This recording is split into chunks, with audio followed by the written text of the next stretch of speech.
Welcome to Beyond Normal Days. I'm your host, Guillermo. This is episode 27 featuring DJ Lostcat. DJ Lostcat is an artist born and raised in Los Angeles, but currently based out in New York. In this episode, you will get to hear Lostcat talk about his musical upbringing and introduction to music production and DJing. You'll also get to see how his love for technology and music intertwine and encompass his lifestyle. This episode gives you, the listeners, an insight to an underground artist who encompasses passion, integrity, and confidence for the eclectic knowledge of several artistic formats. Make sure to check out his recent EP, Presence of Mind Chapter 2, on his Bandcamp page, which is djlostcat.bandcamp.com. Also, head on over to the Beyond Normal Days YouTube channel to watch the interview. You are tuned into DJ Lostcat, episode 27. Follow DJ Lostcat on Instagram at DJ Lostcat NYC to stay updated for future and upcoming projects. Thank you for tuning in, and now please welcome DJ Lostcat. Alrighty, yo. This is Beyond Normal Days, and today I'm remotely / virtually sitting down with DJ Lostcat. Welcome, brother. How are you? Hey, man, I'm great. Just chilling out here. That's good, man. Thank you for being on the show. This is gonna be a good one. I know a couple people I tweeted yesterday, the other time we talked, whatever. On my DJ Lostcat episode for Beyond Normal Days, and Santiago Salazar and other people liked it. So I know people are waiting for this. So let's get into it. This one has video too, you guys. I'm in a computer. I have a green screen. I know. So that's the thing as well too. So now people can see what our reactions are and everything. I need to do more video interviews. I've only done like those 2 video ones that are like actually like professionally recorded and everything. But when this whole like pandemic started, I'm like, you know what? Maybe I can start recording Zoom calls or something. Yeah, just a way to like get close to the people. Yeah, exactly. And it just kind of shows a little bit more, like I said, give the people something to watch. Because I think that's what, every time I listen to a podcast, I have it on YouTube, and I'm watching them as well too. So it's not really, I guess it's listening and watching, but more watching.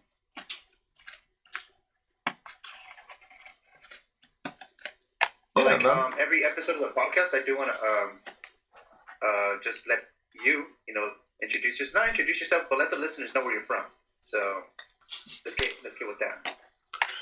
Shit, I was like grinding this weed up. Well, shit, I'm from Los Angeles, bro. South Central, born and raised. Moved out here to fucking New York, this is going on 8 years now. Oh, shit, okay. Feeling good. And, what was your, maybe musical upbringing while growing up in Los Angeles? And then we'll kind of, because not musical upbringing, but yeah, your musical upbringing in LA, South Central, how was that? Oh, man, a lot of different palettes in my crib. My mom, she was a street racer when she was younger. So she was more into, current, hip-hop at the time and, R&B and shit. That was more her bag. My grandfather, when he was alive, he was a weird guy. He was into more, funk, soul, and jazz. But, when he got older and I started, taking care of him before he passed, I realized how weird of a dude he was. He had, ambient and, weird, just, acid jazz shit he would never show the family. It was just, a hidden crate of just really dope shit, and I would sample it all the time. It was pretty cool. Oh, that's why you said crate, because it was vinyl. I'm pretty sure. Yeah, he had that. But my upbringing, honestly, they were into that stuff. I had friends at school that were more into punk and skateboarding and shit, and I'd hang out with them, and that was more my thing. But I kind of use it as a counteract at home sometimes to piss everybody off. Just oh, you don't like it, so I'll fucking like it. Yeah, you know what I mean? But it's funny how you said that. I was talking when I did the Slave Squad interview. Kilo Key, he said that for the most part he would always try to listen to the opposite of what was maybe accepted, just to kind of feel a little rebellion or something like that. So that goes hand in hand with what you were saying right now. So. I don't think it's rebellious, more or less, as it is, opening your fucking palette. Because, if you go to a record store, dog, the hip-hop section's right next to the goth aisle. I don't know. That's true though. That is true. That is, it's kind of, yeah, not giving rebelling, but just being open to more music. And then that's the thing. And again, the long run, that helps anybody out as well too, because how you said, you started sampling those ambient, records, those acid jazz records. In a sense, that's maybe some like hidden gems that, will develop into your music production and make your music production stand out more than anything. It definitely changed my like tonals and like my taste and enjoyment for stuff, because like growing up I didn't really have like an into like electronic music or anything, although I was using the internet back in 96 and like SoulSeek and stuff, like way back, you guys, like WinMX days. I would find stuff by like late night TV, because like how they had like city television and they would show like raves and shit, and like you weren't supposed to be watching it, you're supposed to be asleep. I would see shit like that, or like weird infomercials that just had like really interesting like chords and sounds, and I was just like, oh, I want to do that. Like, no, you said like you said you didn't have like an ins to like electronic music, but do you remember the time that you discovered specifically like electronic music, or it captured your attention? Yeah, I guess in a sense, like it made you like wait, like well, I want to kind of because you said you got introduced to like acid jazz and like ambient stuff, and in a sense, ambient can maybe be electronic, but like when was like really that moment that really like captured it, made you want to dig into it more seriously in a sense?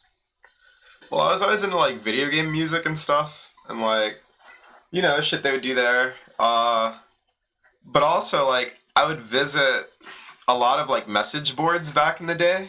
I don't know if people remember like the Controller 7 forums.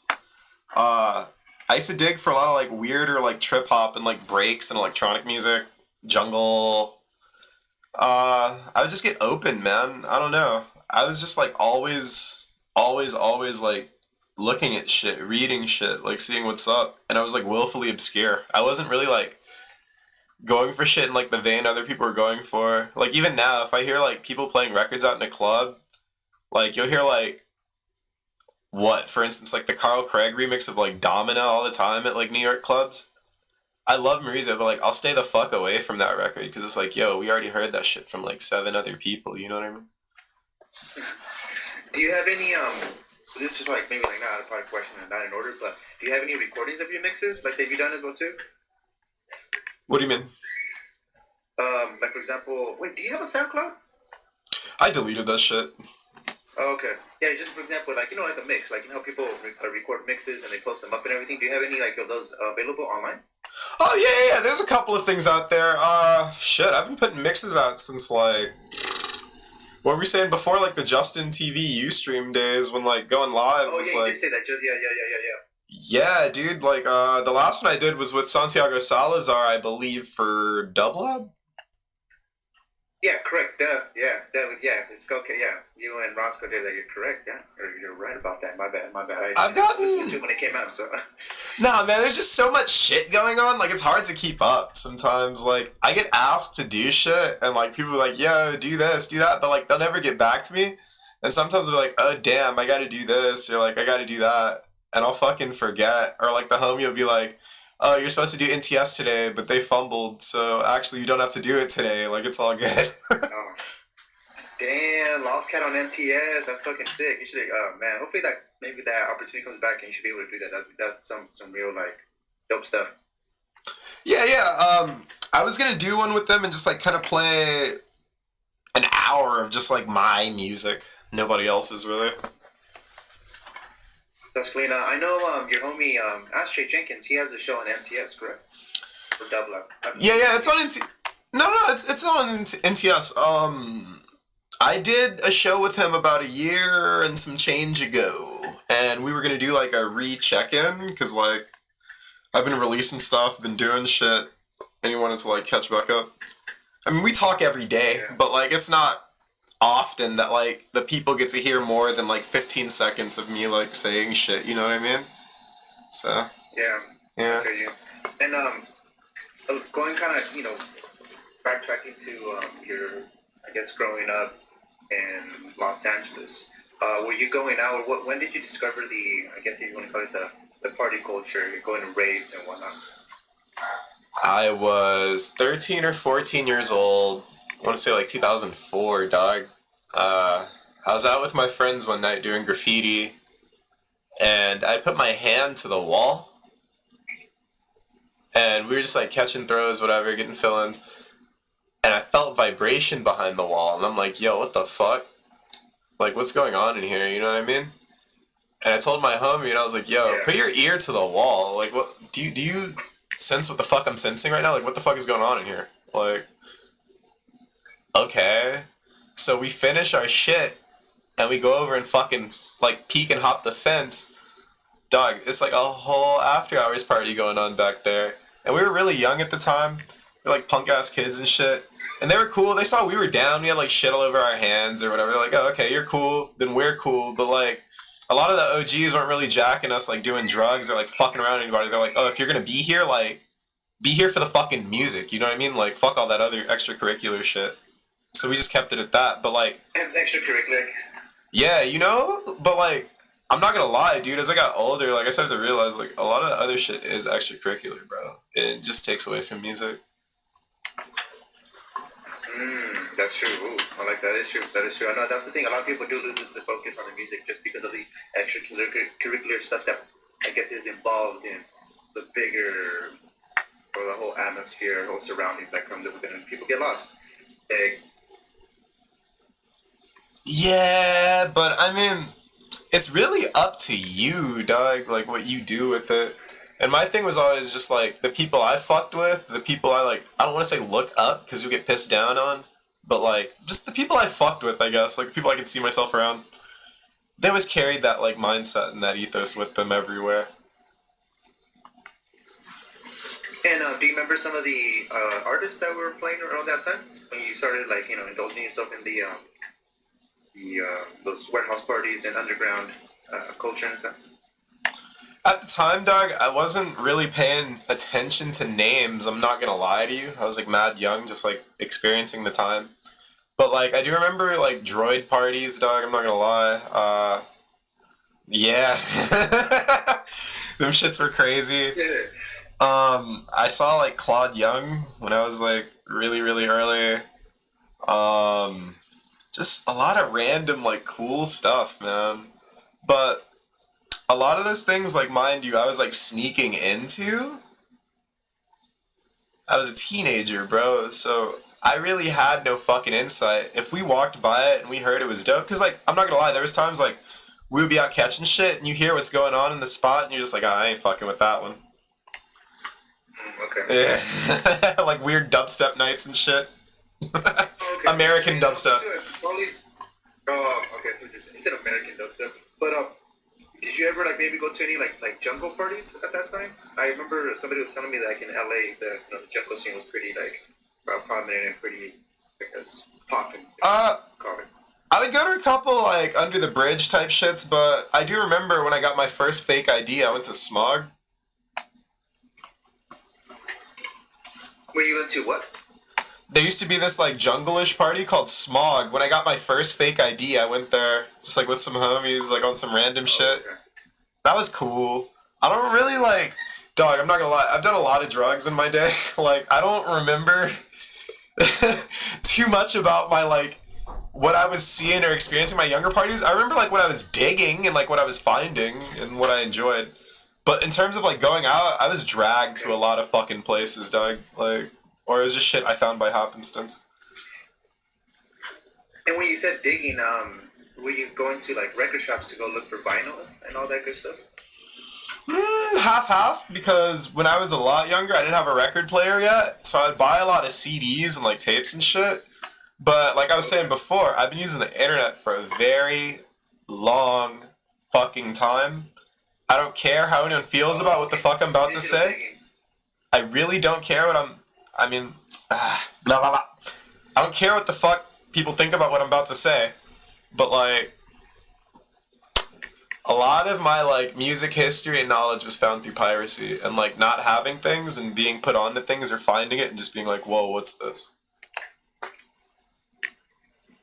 I know how you said that disclaimer, like, I don't give a fuck and what people think about, like when you said piracy. I had a class when I was going to college, and this teacher was talking, like, in a positive light about piracy, how it's almost like taking control and its own individual freedom in some sense of like artistic stuff. And she says that every time she goes to like a different country or a different state, whatever, and she sees like something that's like a bootleg version of something, she buys it because she's like, this is awesome, this is tight, like this is like taking your own, like, I guess people, it's a debate. People are like, oh well, why are you ripping music, this and that, or this and that, whatever. But I do see the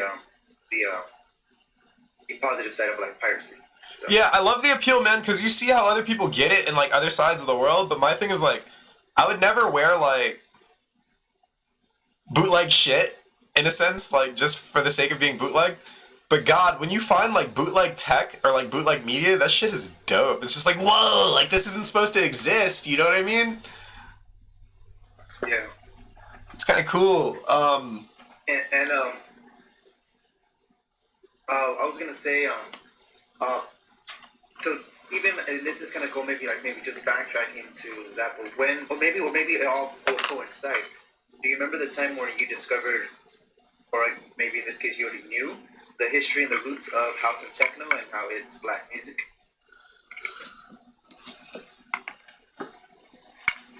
That information I definitely found out through OGs and being at the record store. I'm not gonna lie to you. I mean, there was like sourced information that was on the internet back then, but I wasn't really like checking for that shit. I was just seeing like, oh, what was dope, you know? I was too young.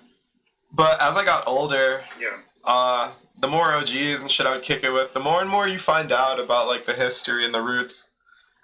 Like a lot of people don't know, my OG Rick Wade, he put me on to the original reason why there's capacity in electronic music clubs back in the day in Detroit.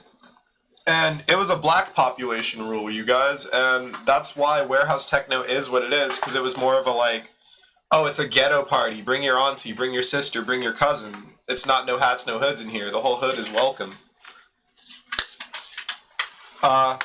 When you say capacity, you mean like the limit of capacity, or like? Yeah. Like say the club is like max capacity 50. Like this is just hypothetical. The black capacity would be like 10 or 15 because they don't want you to get like overruled and overpowered while they're playing like strong, loud black music in the club and it's mad black folk around there. You know, you'll rile up, you'll fuck shit up. So they make a different capacity, and that's why the OGs back in the day in Detroit would do warehouse parties, because it was like, fuck that capacity shit, like everybody's welcome here. So I would find out a lot of knowledge like this as I got older. Not necessarily always in the record store, but just like being around or like talking to people or emailing people, talking on chat. You know, like I would catch up and be like, oh, so what's this? Or you have more insight on this. You were alive. Like, you know what I mean? I was born in 1990. Like, these motherfuckers already had careers by then, or like playing chords and shit. So, you know, it was cool to get that like insight from people. Yeah, because you said OGs and everything. Talk about, and rest in peace, Mike Huckabee. I know he's your mentor. How did that connection come about? Oh man, I used to party a lot at this spot in New York called Space is the Place, and this dude Donnie would like link me up with Mike because he knew I was like an avid fan of his, and like he would always like kind of see my music in like the similar vein, you know what I mean? Like, oh, you're trying to do that shit, like why don't you fucking hang out with this guy?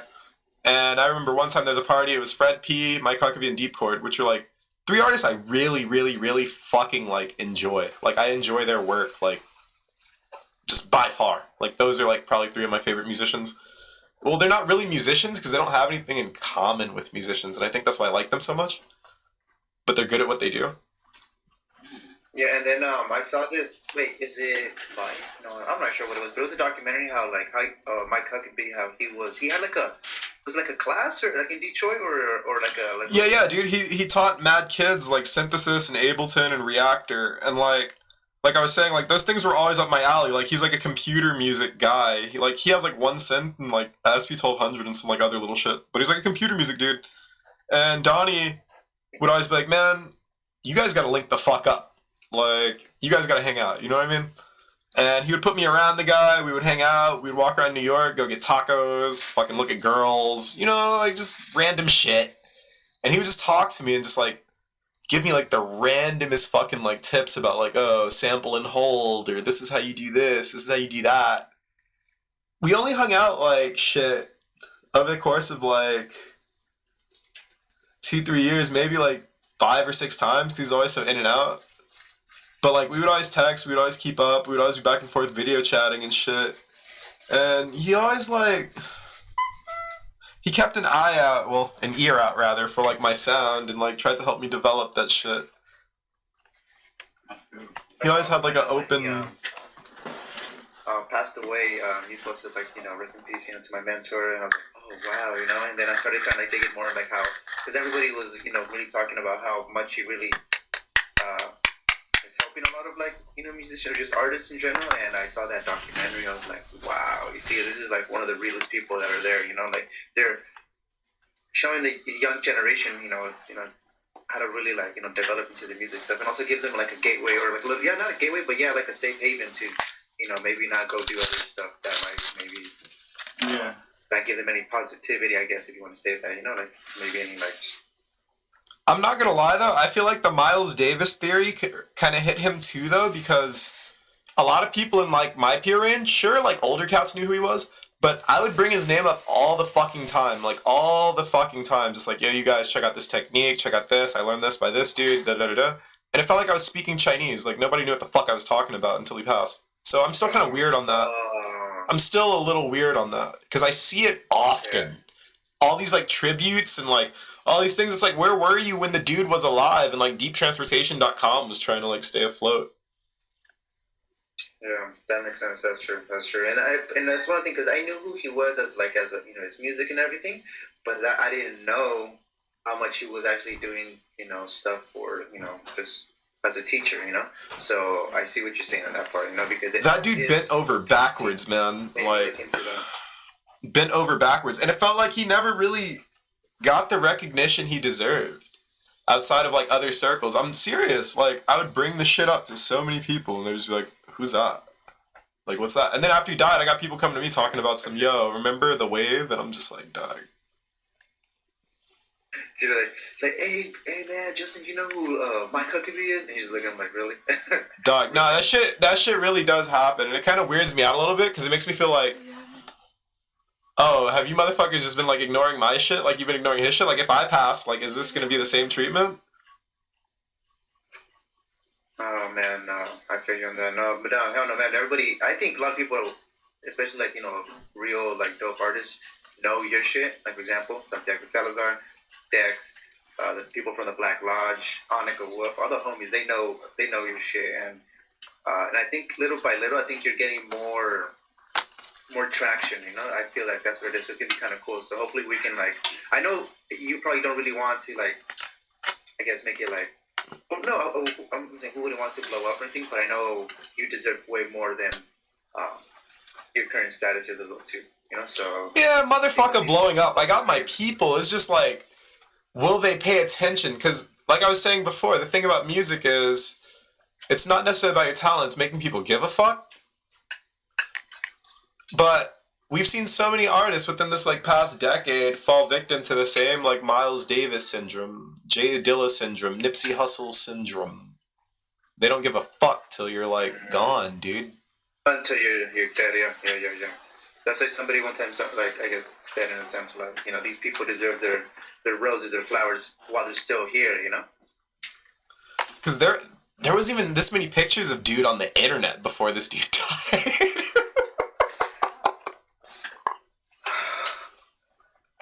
Wow, that's intense. I remember when because I'm telling you, I just knew who he was, I have a couple of his tracks and everything, but I really wasn't fully in tune of how much he was actually doing there. And then a couple of people would post up like, oh, this guy was doing this, he was doing that, and that's what made me check out that it was like a short little documentary. And I was like, okay, damn, all right. Oh, yeah. I saw little parts of that shit. He's just like, oh, you gotta hold the camera on the whole time. Just watch this. Yeah, I seen that shit. Yeah. And what came first in your end? Mixing records, DJing or producing?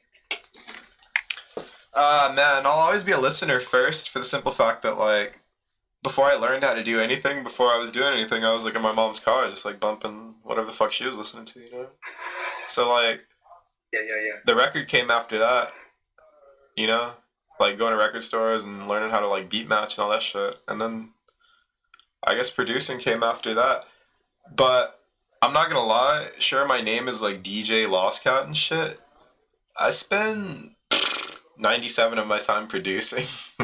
I'm not gonna lie.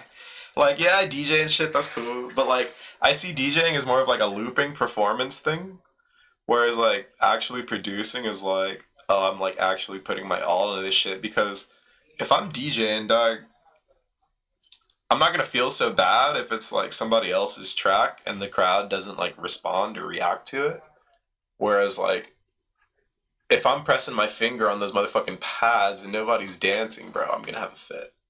You know what I mean? Like that one's gonna hurt. And when you started producing, were you using Ableton Live from day one? No. I originally used to like go to my friends' houses that use like Cubase and like all that weird shit. Like I was saying before too, like I always knew how to like get things off the internet. So I was always really early with stuff. I would see things and be like, oh, what's this? Try that, do that. You know what I mean? I would play around with like really early versions of FL Studio and like Cakewalk back in the day. Oh, okay, yeah. And then as time had like gone on, I'll say like version 6. I started using Ableton and like fucking around with it, but all my friends were better than me.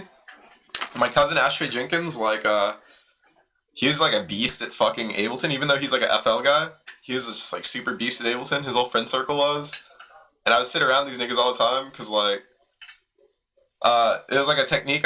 Well, not a technique, but like just an understanding I learned from Mike Huckabee later. Like, if you don't like things, you should still like look at them and like pay attention to the technique and like adapt it into your style. You know what I mean?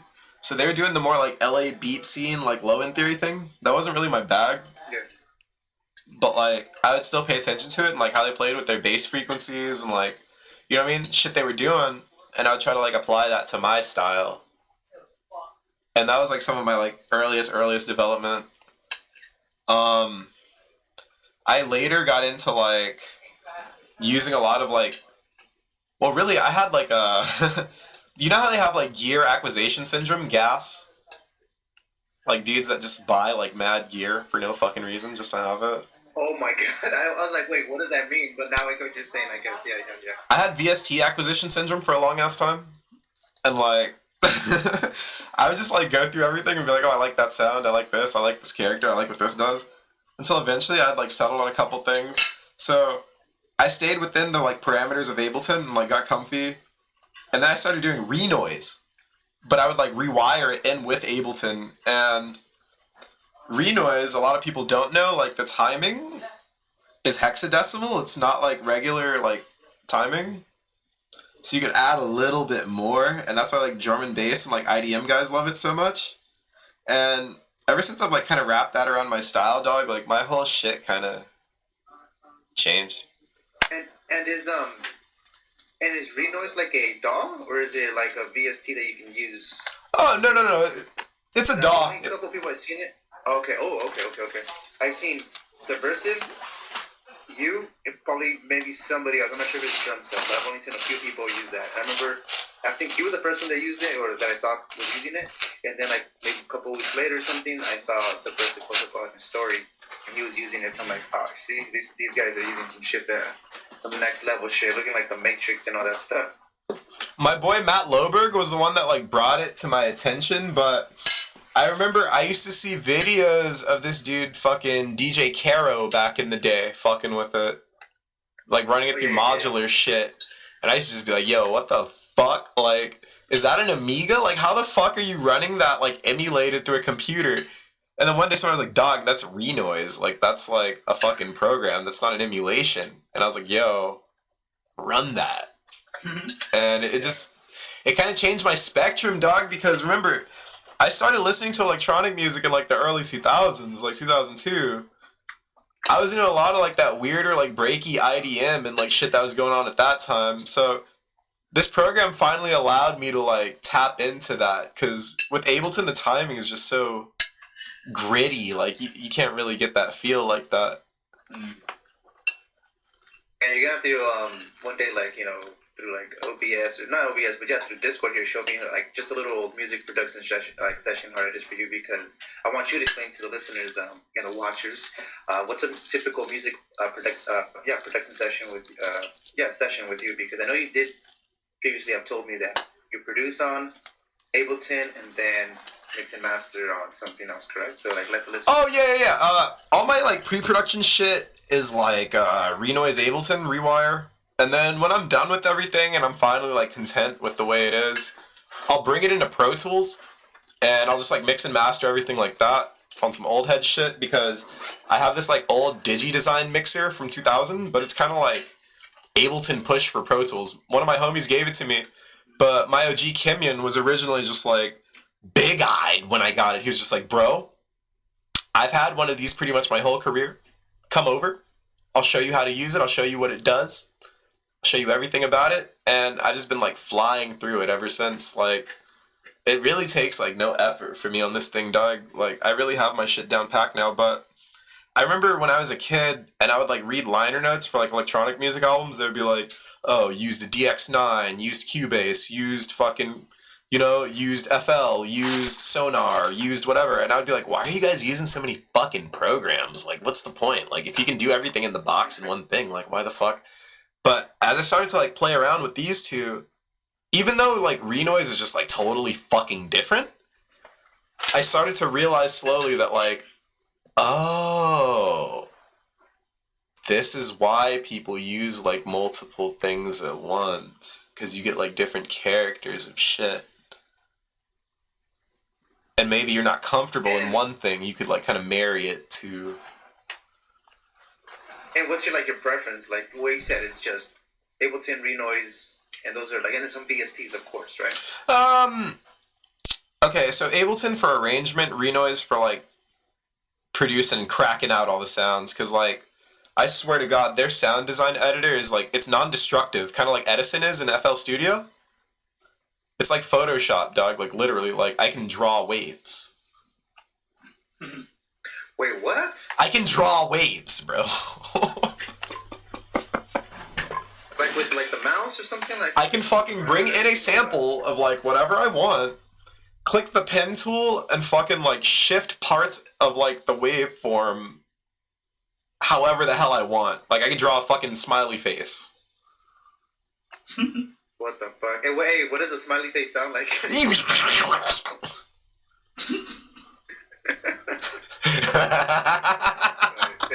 that's clean. That's looking clean. Yeah, it's really interesting, bro. Man, it really changed the way I did shit. I swear to God. And how long have you been using Renoise? No, wait. Yeah, because no, you said it's Renoise and Renoise, yeah. I've been using Ableton since version 6. Renoise I've been using since 2.8. So 2015? Oh, probably. Damn, it's a good while already. Good time. Yeah, the program doesn't really get developed a lot. Like, it's made by a couple people, but it's really only one guy, like, kind of, like, backing it, doing all the dev work, and he's, like, kind of responsible for some other, like, PS4 game that's going on right now, and he really can't be bothered with Renoise. He's like, oh, it's kind of perfect, like, he has other shit to do, but eventually he'll come back in and, like, add small things, like, there was another update last week for, like, VST3 support. So, thank God, like, I can finally, like, not have to use those things on the Ableton side. And another cool thing about Renoise, like, people don't realize, when I'm running this shit like this, things like this in Ableton would probably, like, just fuck a computer up to no end. When you're running in Renoise, it takes, like, 0.3% of your CPU, dog. There's no, like, visual... Yeah, so that's clean. That's yeah, like you said, it's a DAW. You can use your VSTs, you know, do the production side, and you use Ableton for arrangement, and then you mix and master or master on Pro Tools. Yeah. Damn, look at that. And Renoise also allows for like a sandbox VST editing, unlike Ableton. So if something breaks in the sandbox of your VST, it won't break the fucking program and stop your song. So that's kind of helped me a lot, because everyone knows, like, Ableton is buggy as all hell.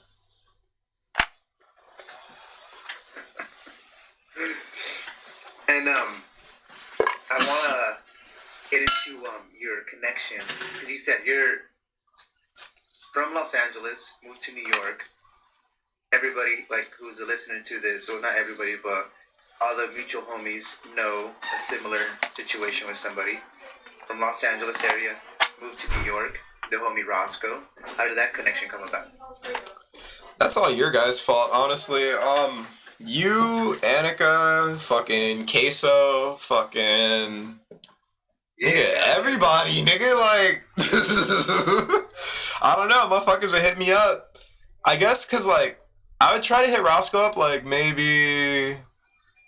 It's like 2 years back, I want to say, because I knew, like, he was around in circles, and it's only, like, what, like, 8 of us motherfuckers out here really, like, doing shit that are, like, black in, like, the production realm. Like, really doing shit, so... Everybody would always be like, yo, hit this fool up, like, he's cool, he's cool. And then you guys, all of a sudden, would, like, bombard me and be like, yo, what the fuck, like, Roscoe's out there, you guys haven't kicked it? You know Roscoe? Da-da-da-da. And I'd be like, nah, dude, like, I know of him, like, he's around type shit, but, like, I've never really fucked with him like that, you know what I mean? It's still New York. Like, niggas go do their own thing. But you guys would all just be like, oh, just go hang out with him. Just go hang out with him. Just go hang out with him. And it would be like, everybody, bro. And I would show this nigga screenshots. I'd be like, hey, bro, look, this is, like, the 4th one today. So I think something, I don't know, bruh. Like, I don't know. Here's my address, like, let's figure it out, I guess.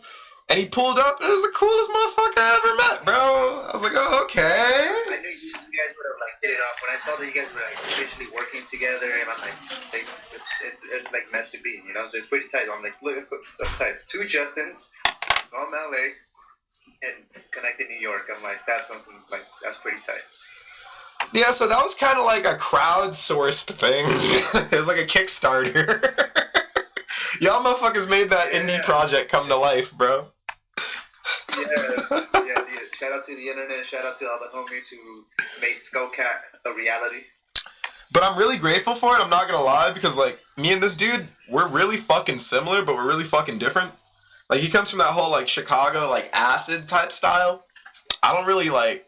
I like it, but I don't really fuck with it like that. Like, that's not my bag. I'm more of, like, the weird, like, dub techno, like, outer space type vibes type shit. And when we, like, do our mixes together and we, like, play sets together or we make tracks, bro, that merge is a really good merge. Yeah, that's a good explanation. You said, like, you know, he's that Chicago acid, and you're that dub techno, outer space, kind of like spacey, you know, techno. It's Afrofuturism type shit, you know? Just just, it doesn't sound like we're on Earth, you know?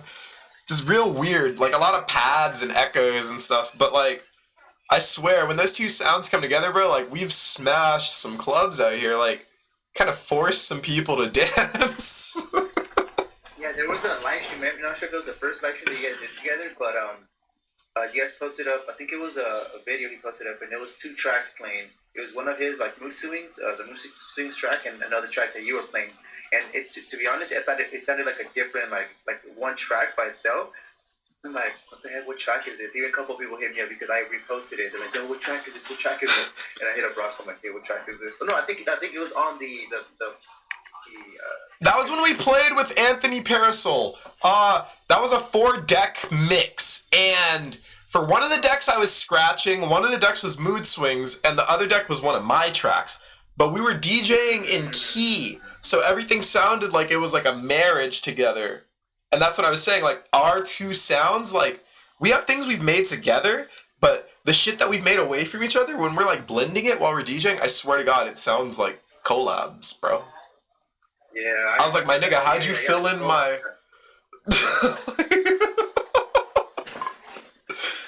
Like, there was dead-ass times where I'm like, wait, you filled in my drum. Oh, damn, that's clean. That's super clean. I'm telling you, that even preview was sick as well, too. I'm like, yeah, these guys were, like, meant to, like, work together. And then you guys have that track on the Black Lodge compilation, We Shoot Cops. We Shoot Cops. All the production. That one came really quick.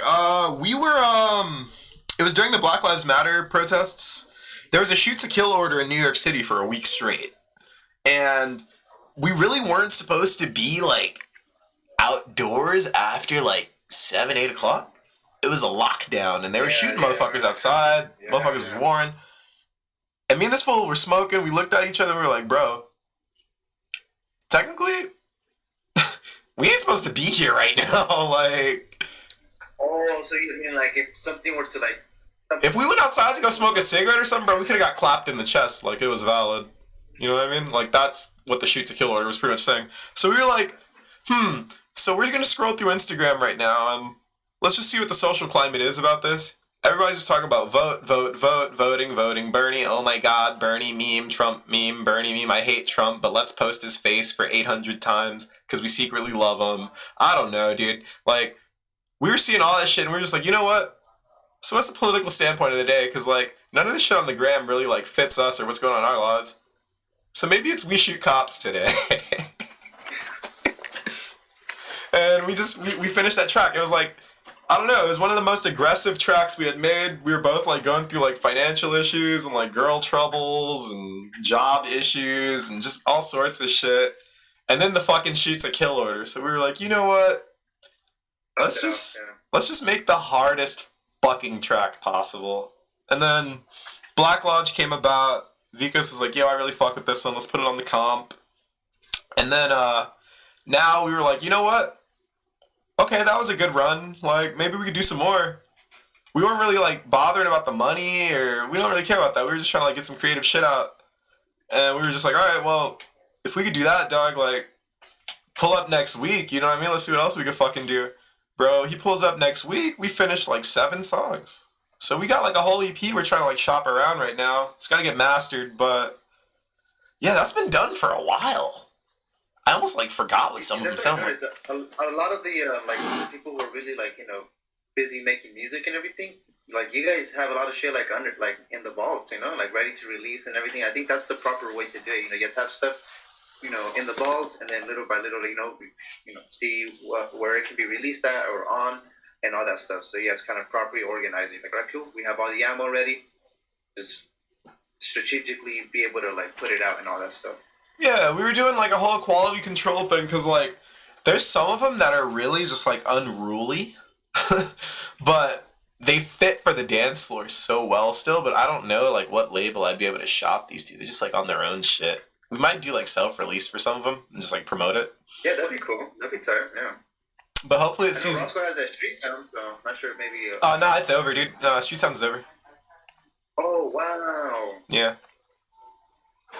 He changed his name, he dropped Street Sounds, he's just going by Sco now, and, like, Yeah, Sco, yeah. We got, like, shit coming with, like, No Agenda Records and Kimyan, but, yeah, we're just kind of, like, free agenting right now, trying to figure out, like, I don't know, because all these projects we were doing, and all these, like, labels and all this stuff we were doing, these are all, like, old ideas that, like, fit us at that time when we were, like, in our 20s, and, like, you know, like, shit's getting a little older now, it's time to, like, shift up, switch the ideas a little bit, maybe keep some of the stems, you know, but... Yeah, I don't know. He's just been, like, developing, getting older, and he's starting to see what fits him and what doesn't fit him. I fuck with it. That's true. Yeah, that's breaking news. Street Sounds is over. Yeah, dude. Or maybe he kind of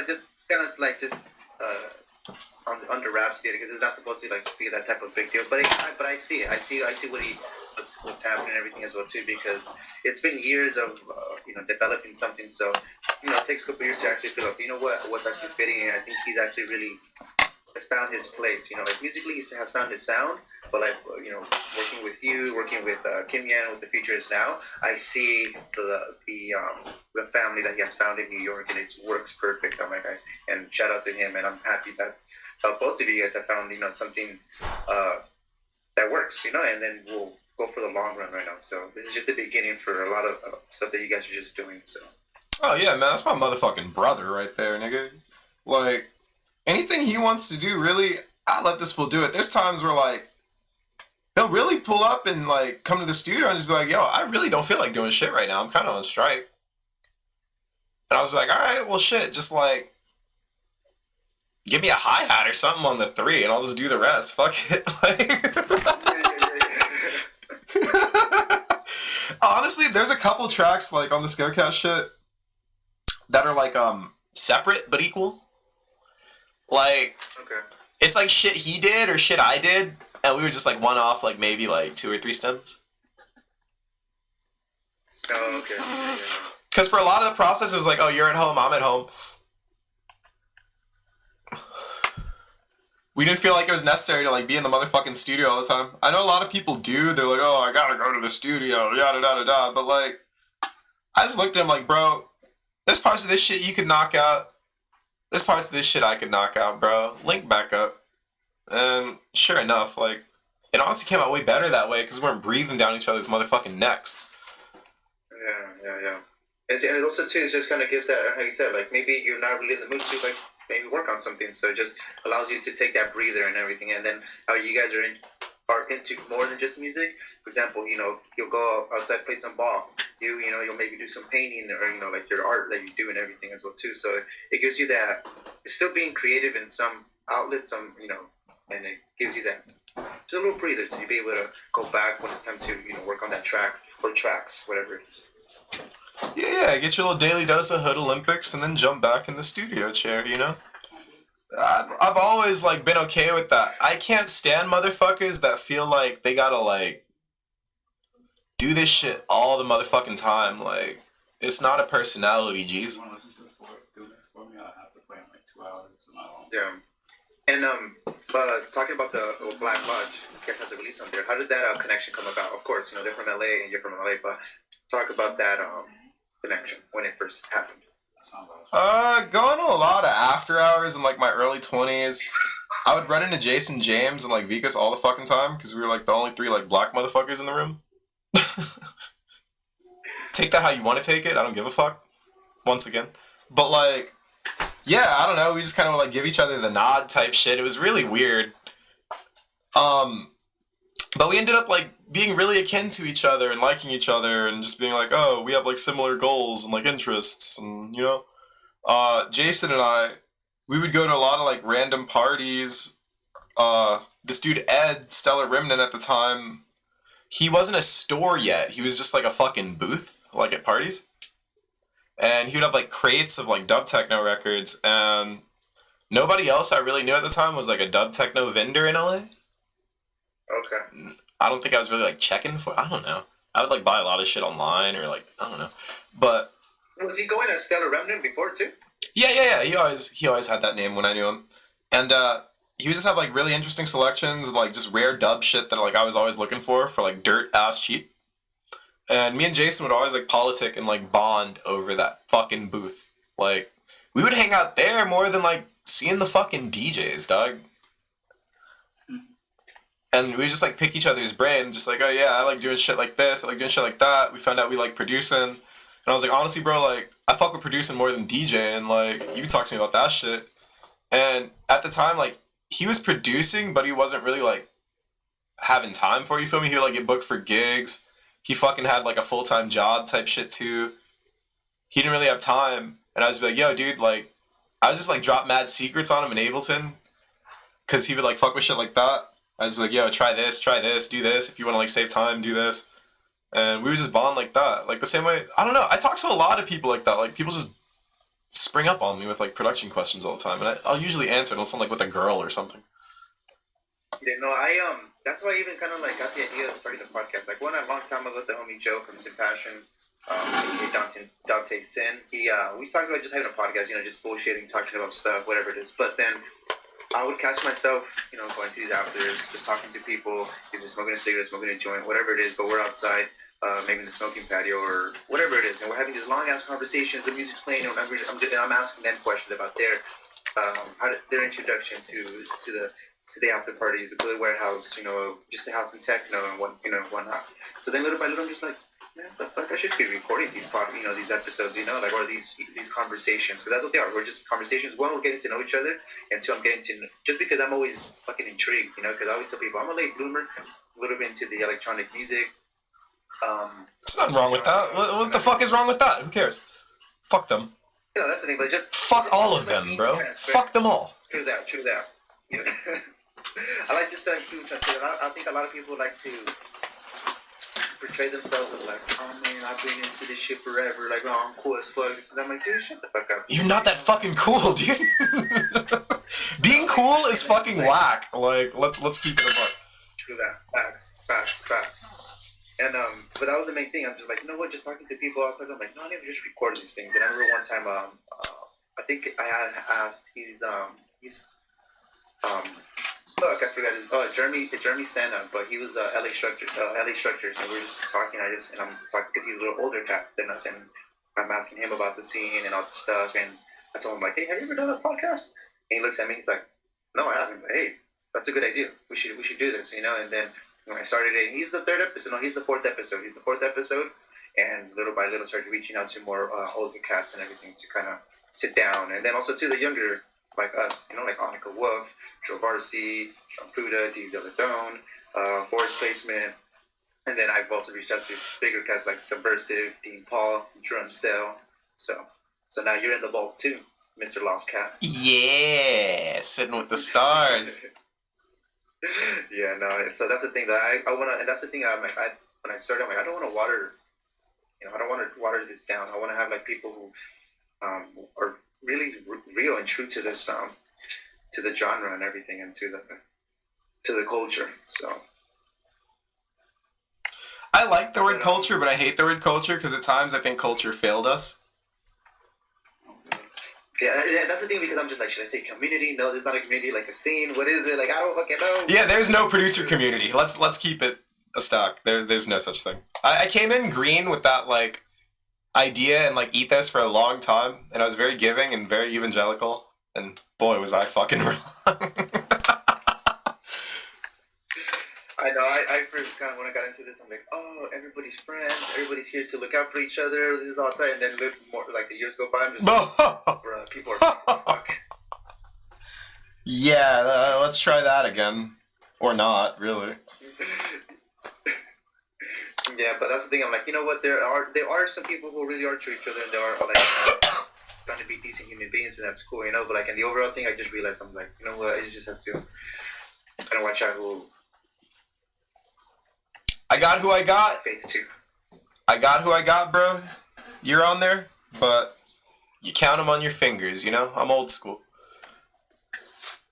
Yeah, no, I feel you on that, dude. Yeah, no. So shout out to you for being a cool person and just being able to be real more than anything. You're real. You tell people how it is, you know? Like, if it's someone's like, you know, has to be checked, you know, you check them and everything, and you're really real about yourself. So that's exactly why a lot of people gravitate to you and respect you too. Again, like the older OGs, like literally OGs, people from UR, you know, have respect for you as well too. So that's tight.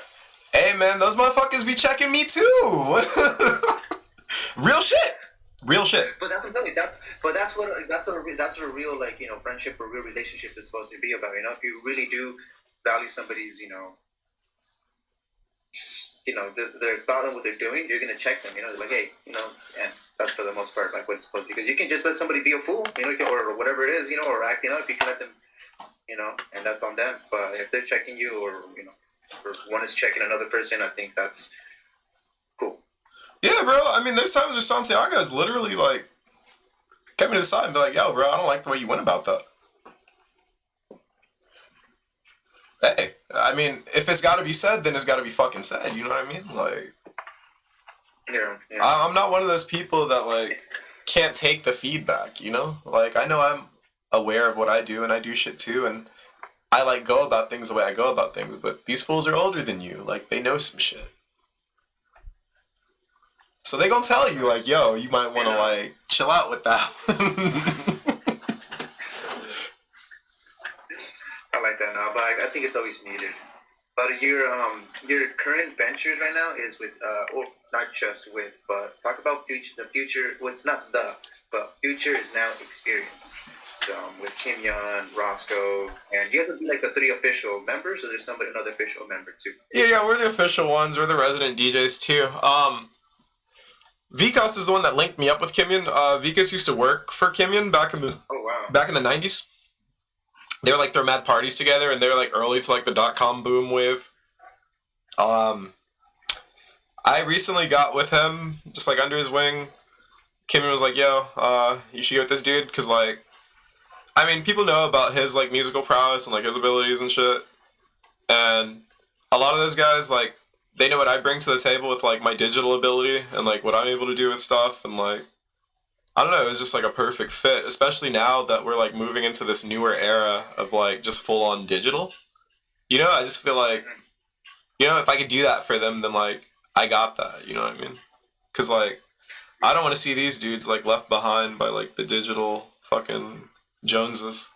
You know, these dudes are getting like older with age, and they don't really give a fuck about that shit, like in full. But in some ways, you're forced to. So it's like, oh, let me just like point you in the right direction, or like keep you safe in this like weird internet world. And that's, and you're a perfect person for that as well too. How you mentioned right now, because that is, yeah, with people were already doing live streams, like you mentioned. You said just in TV, just, yeah, and previous stuff like that. But with when the whole pandemic started and then the boom of live streams, came about and everything, it's in a sense it really forced a lot of people to, like, that's the platform if you want to stay as relevant or keep it going and whatnot. Live streams are it. So when you guys do that, it's a live stream. You guys go on Twitch and you guys do it every Sunday at 3 p.m. It's tight because you guys, it's not just it's music. It's you guys, you have one of the resident DJs. You guys have a guest, maybe somebody doing like an art painting, because you do that as well too. And then there's that round table, like what happened in the week, what are you guys talking about? So I remember when I saw that, I'm like, look, it's not even just music, but they're bringing everything in. Like you said, culture. In this case, like true culture, authentic culture. So I'm like, damn, this is literally the future. Future is now experienced. I'm like, what they're doing is like legit. It's like the all-in-one podcast in a sense, So that's pretty sick. Right. And honestly, like Kimmy was telling me with one of his homeboys, Andrew, like back in 1998.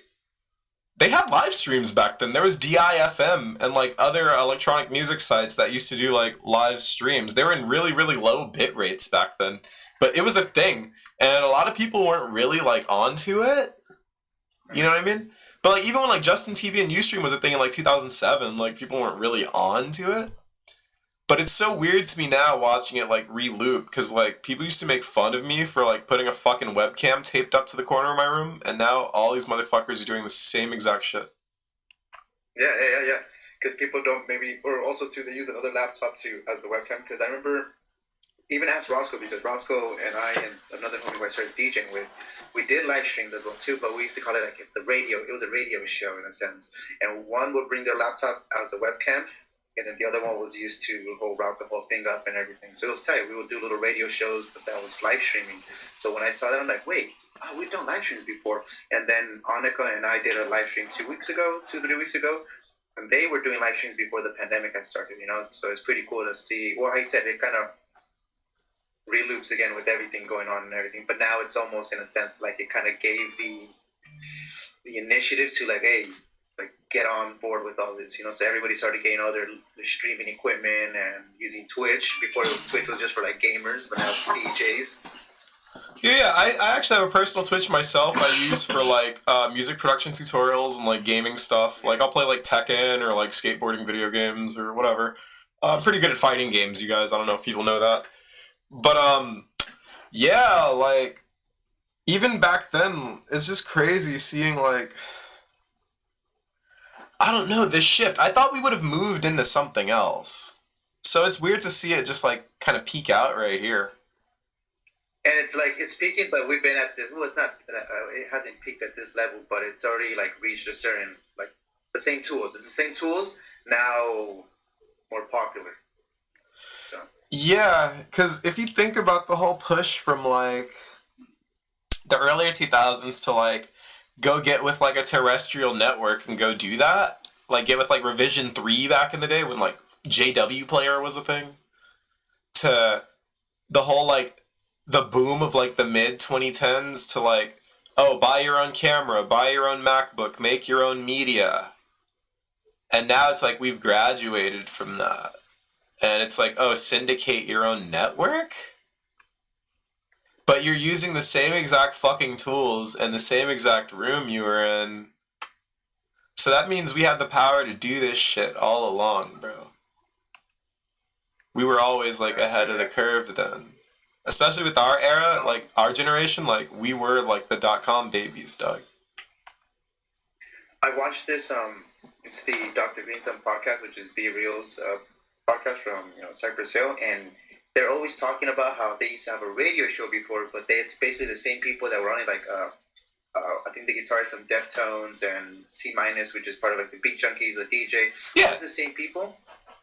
And they used to they always talk about like we used to have the radio show. This time it was actually on radio, but now it's just digital on YouTube and Twitch and other stuff, whatever. So it's the same.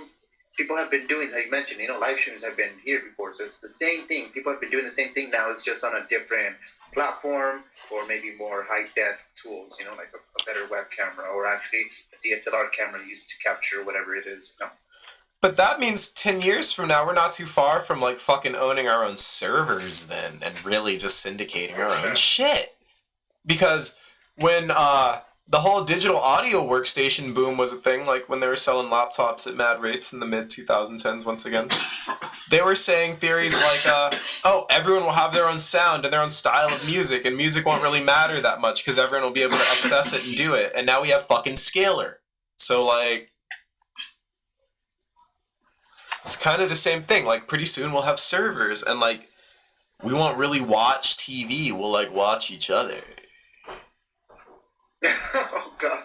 Wait, so, like, I mean, like a server so that we'll be watching each other, like, at home? Yeah, it'll be, like, your own syndication running out of your own feed. I mean, think about it. 10 years from now, dog, we'll have terabyte internet.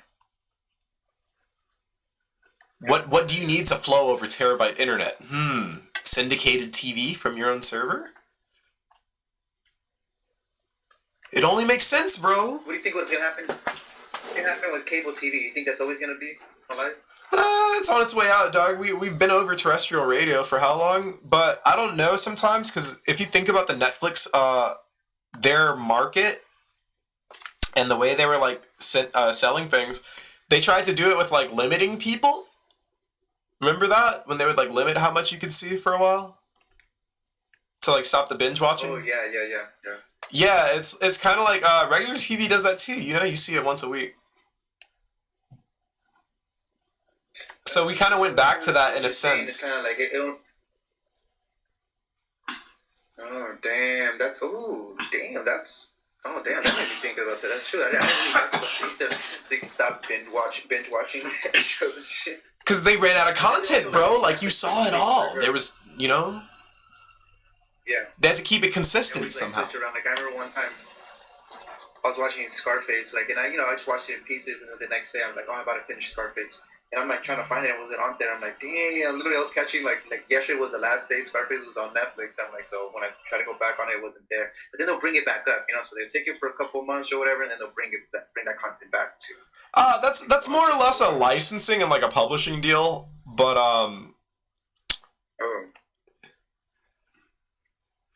Ah, shit, I forgot what I was going to say.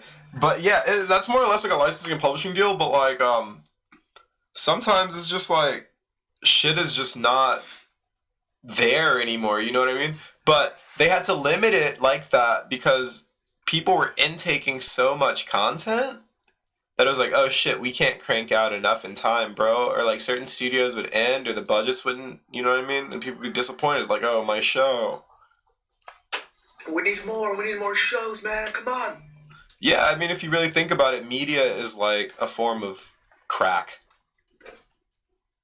Oh, yeah, no, we consume it. Yeah, exactly. Yeah, so that's the thing. That's exactly why I try to limit myself, like, on my social media thing, because I'm like, the people who I follow, because I'm like, dude, like sometimes they'll be just posting like shit that's like, I don't know. It's just like it's not. I don't think it's good for my mental health. I'm like, you know what? I need to stop. I need to control what it's on my feed. So meaning like who I follow too, because it's just too much. Sometimes I'm like, even though if I know it or don't know it, I'm subconsciously still consuming that, and I just don't want to do none of that shit anymore.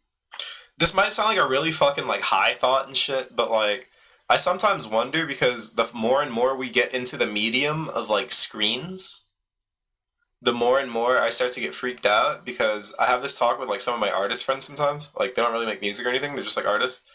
But I'll talk about like, okay, so we have all these screens around now. How do you sell screen as a medium in a gallery? Because like once you break the screen or the TV dies, like the art is no longer there. But also you got to think about the kids that are growing up in this like time period, like the PS5 generation of kids right now. You got to think about them in a sense, like everything they see is through a screen. So when they get older, they're going to have like dating apps. They're going to have like pictures of stuff. They're going to see things through a screen. So how are they going to perceive beauty in real life? Because everything they see on the screen is flat.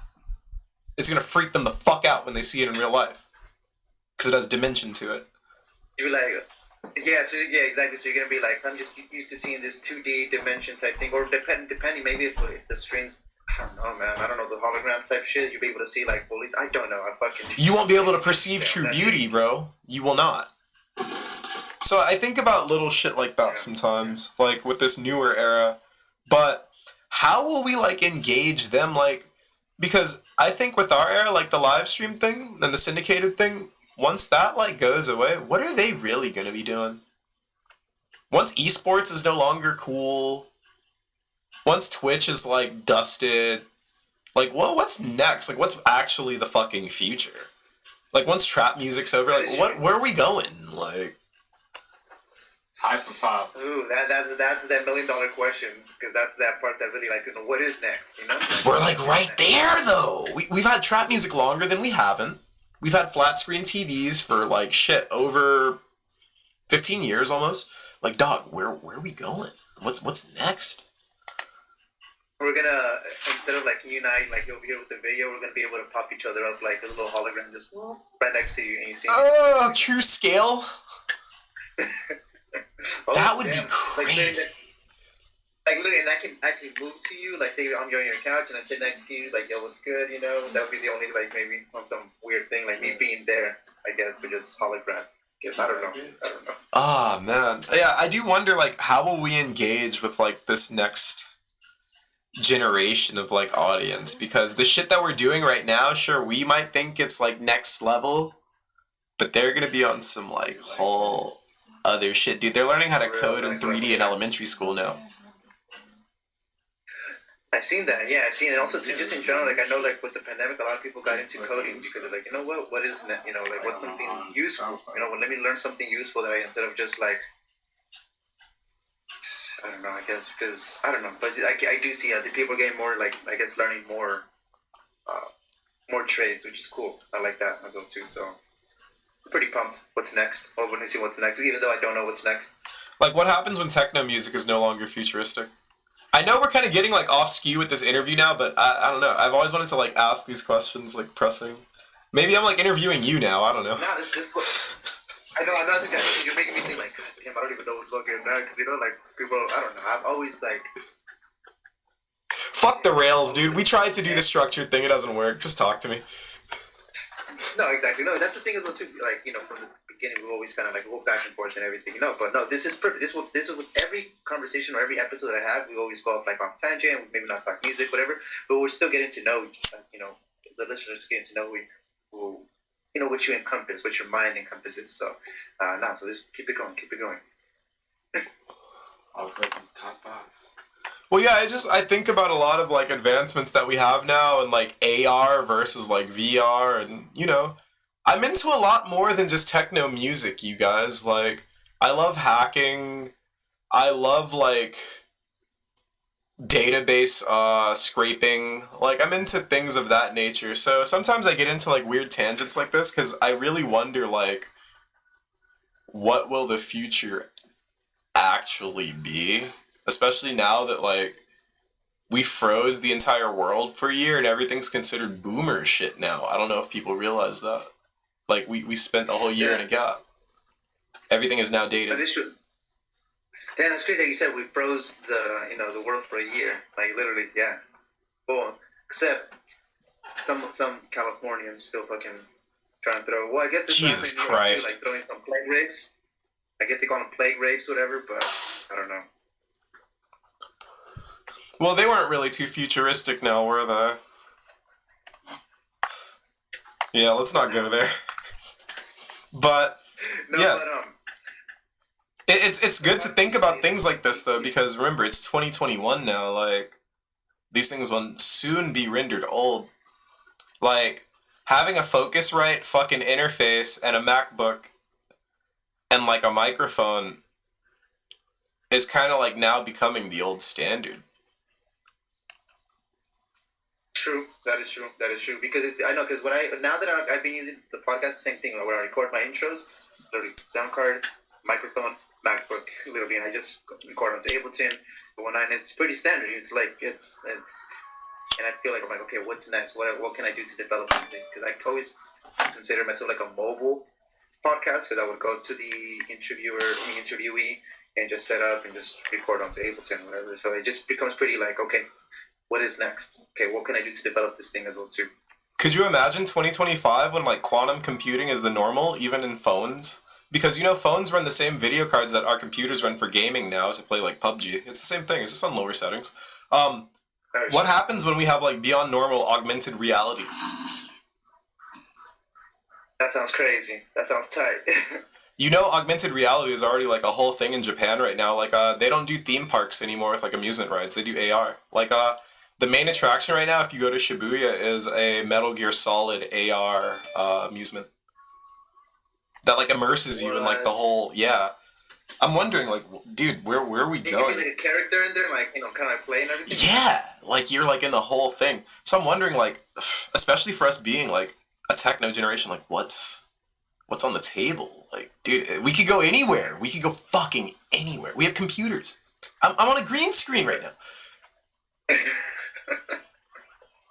I know, when you first brought up the screen screen, I'm like, god damn, like this guy would put up the green screen. I'm like, you know, he has everything, like literally, like it's all like tech stuff. So.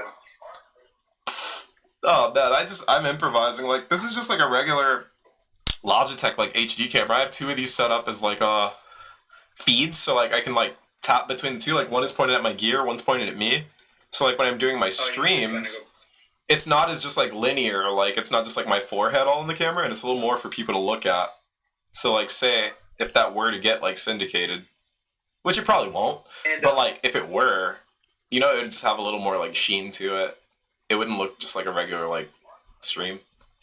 And I think that's what like sets us apart as like features now from like other streams is like having the multiple camera feeds and like having it look professional and stuff.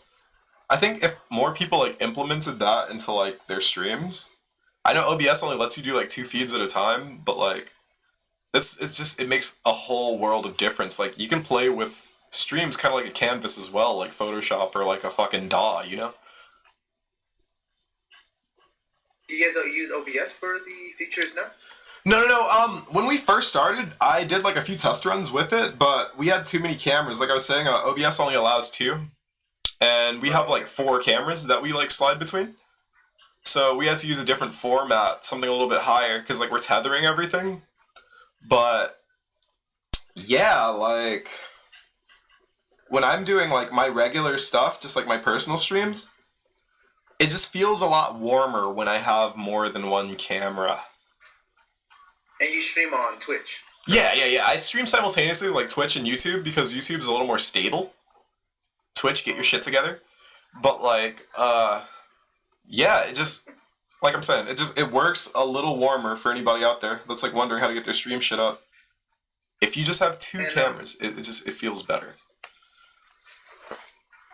Kind of like, because we were talking about gaming and everything, I know you've done, and this is still get to get, you know, part of the interview now, well, saw an interview, but you have something to do with Skater XL. Ha! Damn. Yeah, I did the sound design for the game. Yeah. This is actually like about a year ago that I did this project. I want to get into more game design stuff, per se. I would love to do sound design for games, but I want to get more immersed into like the coding and like 3D side of stuff, because like a lot of these things now, they either use Unity or Unreal Engine. Skater XL was made in Unity. There's another game called Session out right now that was made in Unreal Engine, and these things, just like the computer with like the OBS and stuff, you know what I mean? They're a canvas. It's just like, they're all just grids and numbers, you know what I mean? Like, they start empty and you build your way up. I want to like get more into that world, and possibly me and my homie Trey, because he's like a really good Blender artist as well, like he does more than music. We want to make like a fighting game. Because you'll post up like some 3D stuff, huh? Like on his Instagram, right? Yeah. I've been in his ear for a while now about like making a fighting game with him, because like we love Tekken and like other fighting games. I know how to like, oh god, this is gonna sound crazy. I know the language of the PlayStation 2 very well, And there's a lot of like indie developers out there that still like write games for older systems, like they write newer games. So I'm thinking like if we were to crunch it down to like PS2 level, because one, it would just make more sense. Like when it comes to like baking the renders, it would be smaller. It would be less to work with, which would like allow us to be a little more minimal. But we could play around in that world and like come up with something really cool because it's like older. So there's way more information out there. Whereas like we were to do something for a newer system, it would take like mad money and research and development. I feel like we could come out with something like maybe like within a year. Well, that'd be tight. That'd be super clean. I was gonna ask you like, that was gonna be the question. I'm like, do you think you can create a game? But yeah, you just answered the thing. I think I have enough knowledge, and I think he has enough patience with 3D, whereas like I have the patience with like the reverse engineering. So I think it would be another good fit. It would be like Scocat, but like video game form. Tray Cat. I don't know. Yeah, I think that would be dope. Music for that too, though. Oh hell yeah! And that's another thing. Like Rick Wade and Mike Huckabee back in the day. He doesn't really talk about this because a lot of DJs don't really care about like gaming and computer shit, but him and Huck used to make first-person shooters out of like Doom mods and like Serious Sam back in the day, and they would make the music for it and like change the skins and like do all that stuff. So it's just kind of on the same thing, you know? But then what I've noticed though, like even some of the dopest, like even like producers or even DJs, they're like gamers, you know, or they're into gaming or they're into computers and everything as well too. So I know we said like a lot of DJs don't care. I feel some of the the best again producers and artists in general, they're all into that, or they come from a background from that as well too. So it's usually from spending time inside. You want to like step away from the mixing board for a second and do something else, but you don't want to necessarily fucking go outside. So you just like turn on some Neo Geo shit, you know? Like, oh, let's play King of Fighters for like an hour. There's actually like, have you ever seen that picture of Omar S where like he's in the studio with like the picture of the he has like a Metal Slug poster and like a Mai Shiranui poster in the background from like King of Fighters? I don't think so. No. Yeah, like a lot of these guys are, I don't know, they're just cool nerdy dudes. Doesn't Omar S have a game out, like a video game or something? I don't know. It's like I don't know. I think it's called like Record Pusher or something like that. I'm not too sure. Something like that. I'm not sure. Oh, get the fuck out of here! He does? I'm pretty sure it's like a little, or it's just like an artwork and it looks like a kind of a video game. But, yeah, because I remember one of his older covers, he had like a picture of him fucking around with like an arcade machine PC board. And I think when I saw that, I was like in my like older teenage years and I realized like, oh, these guys are just like tinkerers too. Like they're just makers and tinkerers. Music is just something they happen to do like while they're doing that. They tinker with that too. No, so it is. It's called Record Packer. So Omar S has released a video game called Record Packer. So you can pack records in a warehouse. Hey, wait, okay, you can able at this point. I'm gonna sound like a fucking noob and everything, but how do you pronounce his record label? FXHE? That's a good question. I don't know either. Okay, I always be like FXE. I don't know. Yeah. I don't know. But yeah, so it says MRS has linked up with Red Bull Arts to release a video game called Record Packer. And you just pack records at his FXHE warehouse. FXHE. That's pretty cool. Yeah, I was saying he has like a. I don't think.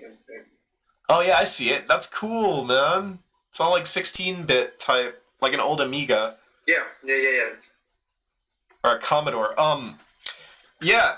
I want to work with something like with like a smaller structure like that, where like the language is all known and you can just like crunch shit down, because I feel like you could get shit done quicker.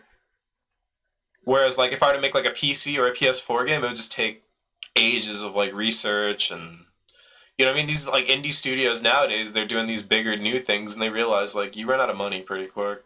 So me just like using something older like that, I think it would take out a lot of the risk. And what's keeping you inspired right now, like in the studio, or just musically inspired? Oh man, just like hearing a lot of older music that like I didn't know about or didn't catch. I I love when like homies send me shit, especially like art stuff too, cause like I'm not gonna lie, for some reason I feel like I get inspired by a lot of like 2D like painting art and like graffiti stuff. I don't know. Because I like you're painting as well too, like like yeah. art stuff and everything. Yeah, I love that stuff, and I love like hanging out with my friends that like aren't necessarily musicians, because like musicians get fucking triggered and they're annoying to hang out with. So I'd much rather like kick it with like artists or like graffiti writers. Because I'm looking at your the artwork for, because you recently released chapter 2 of Presence of Mind, and the artwork is you painted that or you drew it out, correct? Yeah, those are some sketches of mine. I've just been like going pretty crazy lately, trying my hand back at like drawing again because it's been so long, man. Like I feel like I stepped away from all my favorite hobbies for so long. Like I would always stay around people that did it to like keep me up and like keep me inspired. But I had just worked on music for years. I stepped away from skateboarding, stepped away from art, stepped away from photography, and I just kind of like miss doing all that stuff. I feel like I've accumulated such a body of work with like music now. Like I can just kind of like chill out and like do other things. Yeah. Like I feel like when you play like Final Fantasy or like Metal Gear Solid, when you beat the game, they call it like a new game plus. You like pick one item, like I want like the invincibility or I want like infinite ammo. I feel like I already picked one item. Like it's just like me going again. So maybe I should just like spend more time like doing other things. Like I'm not really here to blow up in this shit, dude. Like this is underground. Let's keep it real. So for me to like, And also, but it's also like you're not here to blow up, but you're something that you're gonna keep doing no matter what. Like whether Right. you blow up or not, or it gets some type of attention, you're gonna keep doing it. So it's, right, I'm always gonna wake up, scratch my nuts, and open Ableton. But my thing is like, in terms of like the accomplishments and the achievements, I feel like I've already gone ever I've needed to go. Like I fucking hit up Santiago Salazar when I need like fucking advice from like a positive male figure, bro. Like what else do I fucking need? Like not even on a musical tip. yeah, Like I don't know. Yeah. I think I've pretty much done it. And when like, I saw that for me. connection, I told you, I think before that, there was one time, and this is probably chapter 1 of Presence of Mind, like when you released it, or I think it was before that, and I'm pretty sure it was before that. You released something, and he's like, and he posted it up on Twitter, and he's like, anybody looking for some real techno? Something just came out, and I saw him like, oh shit, DJ Lostcat. I'm like, I know who he is. Yeah, man. But you see, like, all that shit is cool to me, but that's just, like, toppings, in my opinion, because, like, the music shit, it's gonna get recognized, it's gonna come out, like, it's gonna do what it does. But the fact that, like, I'm able to fuck with these people is, like, people. And that means the world to me. Because if I can't fuck with you as a person, I can't even turn your shit on, my nigga. That's facts. Yeah, that's facts. Yeah, like like when somebody's like a decent, like cool human being, like their music just makes you even like kind of better because the music can be tight, but if they're a piece of shit, like then you're like, why? I can't even fuck with this shit. You know what I mean? And that's why I said I don't look up to people because you get pissed on. But I will say with Santiago, man, that motherfucker, ugh, he had quite a career, man.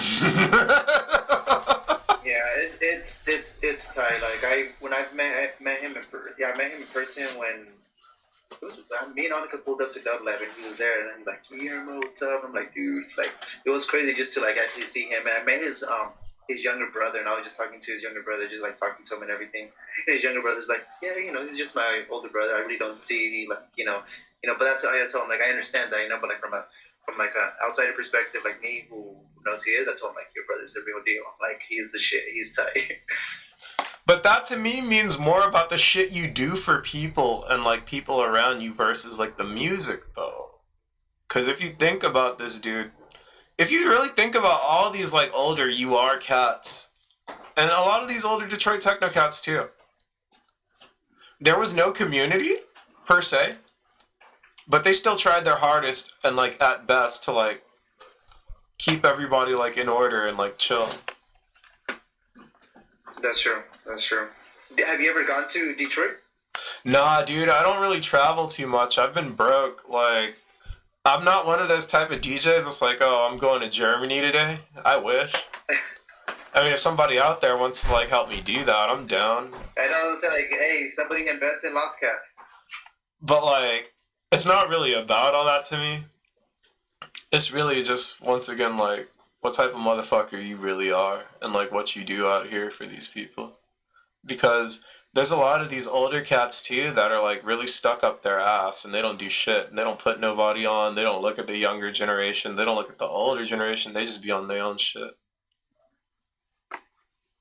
And what do you like? What's your perspective, like maybe in the future? Because we're talking about what's next, you know. But like, what do you think? What's next, like in the underground scene? We're gonna go in New York and LA and worldwide. I want to see those two perspectives: New York, Los Angeles, and just in a worldwide or perspective.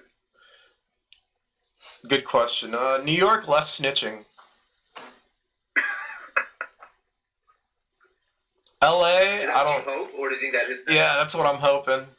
That's what I'm foreseeing, hopefully. Because, like, with this whole COVID thing, it weeded out a lot of shit. Like, a lot of the idiots that were, like, around are kind of gone now. They moved back to West Bubblefuck, wherever.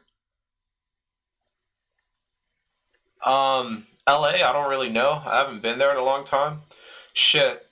You know what I foresee for LA, goddammit? Me coming back and playing a goddamn show. Somebody please, like, make that happen. Let's manifest that. How about that for LA? Yes. Because I second that. Yes, that'd be tight. That'd be sick. I'm gonna say it like this. I grew up in LA Underground, but New York Underground turned me into a man and like taught me how to sell and like do this shit and maneuver.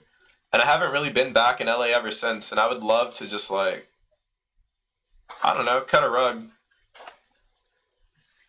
That'd be sick. I feel like when everything does like open up, like you know, the Black Lodge keeps throwing parties and stuff because their parties are some of the dopest parties like still that were happening. You know, so that'd be sick. You know, like. Even like Roscoe coming back to play in LA as well too, that would be sick. So that would be down. Cat in LA, bro. What's up? Like somebody please like manifest this into the world. Make this happen. I haven't left New York since I've been in New York. And what about the you know worldwide perspective? Just because you know techno is and house and techno is worldwide. It's not just. I can't really speak on what goes on worldwide because I haven't seen what happens worldwide. I've never experienced that in terms of techno. So I don't really want to like talk out of place, but I will say I am a little disappointed with 2020 and how like a lot of these global labels just signed a black artist because they thought it was the thing to fucking do so they didn't look bad. Yeah, and then like in recent like 2020 when all the like you know allyship of and everything and trying to I guess I don't know how you said like you know they sign you know black artists or black and brown artists to make it like seem that they're cool and they've always been about it, but it's like I don't know. That's the only thing I've kind of like experienced because I've never really traveled like that. So for me to see that like we're not really understood like that anywhere turned me off from it a little bit. But, man, you gotta fucking travel. You gotta, come on. People fuck with me in other places, you know? I'm trying to, like, at least, like, go to the UK or something. Like, yeah. And that's what I'm telling you. Like, I know, like currently, like, that hasn't happened, but I see, like, you know, I think that's gonna happen for you, you know? So, and, you know, sooner or later it's gonna happen. So I think that's the main thing that just, what you be doing. Keep doing what you're doing, and then, you know, like how a lot of us connected you and Roscoe, we're also gonna do our part to like, you know, pump you up as well too, and you know, and keep you where that recognition is supposed to be at. I could take being misunderstood overseas in Europe as long as they sock it to my pocket. He could go home and scream in his pillow at night. I don't know. I love that, man. That's tight. Do you have any more upcoming projects? I know just recently, like a couple of days ago or several days ago, you just released chapter 2. Yeah, is there anything like? I put out chapter 2. Me and Trey actually have a split that's coming out. It's gonna be like 2 techno tracks, 2 deep tracks. I don't know necessarily like what the album cover or what I'm gonna name it yet. We just want to do some like fun little shit. I took a break from Bandcamp for like a year. And now I'm kind of coming back because, like, I wanted to make a website and, like, distribute, like, my own music and, like, see everything back from it and, like, cut records, but shit is just kind of slow right now, bro. Like, so I figure, why not just, like, do the little digital thing for a while, but, like, keep the really good shit for, like, the vaults? and just like cut that later. But I have a lot of arsenal right now, so I feel like digital is a good place for a lot of this shit to lay because it's a lot of tracks that were like made away from each other, but they make sense like next to each other. Yeah. Oh yeah, you just. I think one time we were talking about that, and you said that like how it's kind of like they make sense together, but they don't make sense together. Yeah, because I mean, a lot of the textures and stuff I were using were like same-ish or what have you. So it's like, oh, but these were made in like different time frames or like different moods or whatever. So I would just kind of like listen to everything in order. And then sometimes I would like take things out of a folder and put them in a different folder, just like 3 or 4 tracks, and just be like, oh, how do these sound together? Yeah. And then my ears would strike up and I'd be like, yo, that's actually a release. And that's how I've just been kind of like churning it out right now because I'm sitting on like 80, 90 files right now of just fucking craziness. Doug, it's been a while. Like, I don't know if people realize this, like all those little like clips I post up every day of me like on Instagram pointing it at the speaker, those are usually like saves. That's usually like, oh, I'm saving this.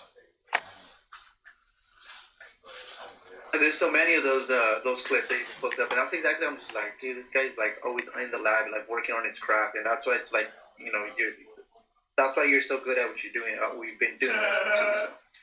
It's more of a mental note for me when I post it up, but it also lets me know how it sounds like through the dimension of like an observer. Like, say if you were like in my studio with me, but not necessarily because like, you know, it has like the phone quality or what have you. But it's like an observer type quality. But it keeps a mental note for me too, because like Instagram archives your shit. So people hit me up and be like, yo, this one, or yo, that one, I fuck with that one, or you know what I mean? And I'll go back in the archive and be like, oh, this one? And they'll be like, yeah, and I'll still have the project file, you know what I mean? Like, even you do say, like, yeah, it's phone quality, but like what I've noticed that like when somebody makes something that's fucking tight, you know? Even through the phone from a studio, you can tell that it's fucking tight. So that's another, like, I guess, test. You know, there's like people do the car test. People do, you know, you can listen to it on, like, how it sounds on like in the car. I think also too, if it sounds good through to an Instagram story or on Twitter or whatever, you can tell it's a dope track. So still. Well, I also try to keep that in mind as well because you know when you're mixing mastering, you want to keep it for like a medium format speaker. Where do people listen to music mostly nowadays? Not their car anymore. Motherfuckers don't really got cars in this economy and social climate. Where do they hear their shit nowadays? On the phone. On the phone. It's literally mastered. Like, Isotope Ozone literally has settings for fucking Spotify. It's like phone leveling settings. Like, you just click the shit and it does it to your track. Oh, wow. Yeah. But, a lot of people get by doing that now, and that's just the way it's rocking. Like, so I think it helps for me in a sense too, like doing that, because it's like, oh, this is how it would sound if I was like out in the street or some shit, or at like the burger shop or something, and your track's being played, and you're like, oh shit, haha. You know? Yeah, makes sense. But just to kind of come to like an end of the like, you know, a little conversation to like people get to know you a little bit. Do you think there's anything like worth mentioning in this conversation that was not maybe mentioned? Or maybe it's something that you want at least people to at least take from.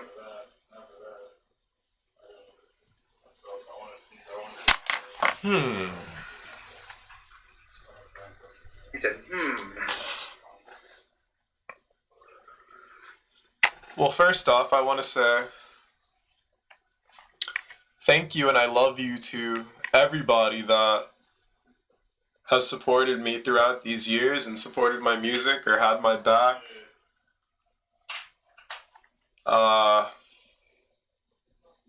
Keep an eye out for me. I got like a bunch of new stuff coming out too, but like also keep an eye out for a lot of the other shit I'm doing too, because it's not just all about music with me. I love technology. I love like looking towards the future. I love like theorizing on like digital things, I guess. I love like creating and making digital things. Like a lot of people don't know this about me. My goal with technology sure, like, music's cool, but, like, I would love to do something cool, like, maybe when I'm, like, 50 years old and I have money for research and development, I would love to make, like, a video game console or something that, like, helps kids with, like, different types of autism, like, play video games. Oh wow, that'd be clean. That's tight. Yeah, like, I don't know, I have a lot of, like, different other goals that I would, like, love to see come to life. Yeah, and I can see that. I'm telling you, like, already if the people who follow you and really pay attention to you, we should already know that you're into like technology and not just music, and also too because when you also start like kind of talking about like what's going on in the political climate and social climate, like it's not just about the music. You're just the music is part of you, but there's so much more that encompasses your mind and your talent. So. Sure, now you saying that, I'm just like, it doesn't surprise me, but it's so fucking tight that you said that. That's clean. That's tight. Yeah, I would love to get into that. I don't know how to, like, break in, but who knows? Maybe when I'm older, I got a little more money, and, Be able to get dabble into that. That's clean. That's tight, man. I love that. But let people know where we can find you on the web. I know you recently brought back your Bandcamp, and earlier in the interview you say you don't have a SoundCloud, but what's the main hub where people can find you and find your stuff? you can go to twitch.tv/99999end END. That is my personal Twitch. Sometimes I'm gaming, sometimes I'm talking, sometimes I'm bullshitting with friends, smoking, sometimes I'm making music on the stream. I'll show my screen. I'm not like one of those guys that like hide shit. I'm not like particular. If you got a question, I'll fucking answer it. Instagram.com/DJLostCatNYC. DJLostcat.bandcamp.com. And if you want to hit me up just like on some personal shit, or maybe you got something you want to send me, or some funny bullshit, whatever, dude. DJLostcatNYC.gmail.com. So you because this is brand new to it too, but probably Discord. Yep, I'm not sure if you want to follow you or. Yeah, I have Discord. I'm not really too open with my Discord though. It's more for like homies. But Lostcat NYC, okay. And the number is 5491.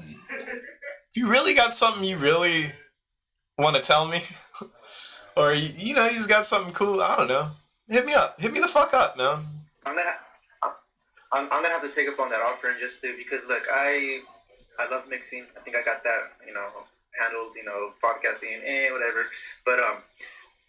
But just music production, I want to really because I have so much unfinished files and everything, and I always get discouraged on myself, overthinking. Maybe it doesn't sound right, but maybe you can kind of give me some tips and maybe mentor me in my music production.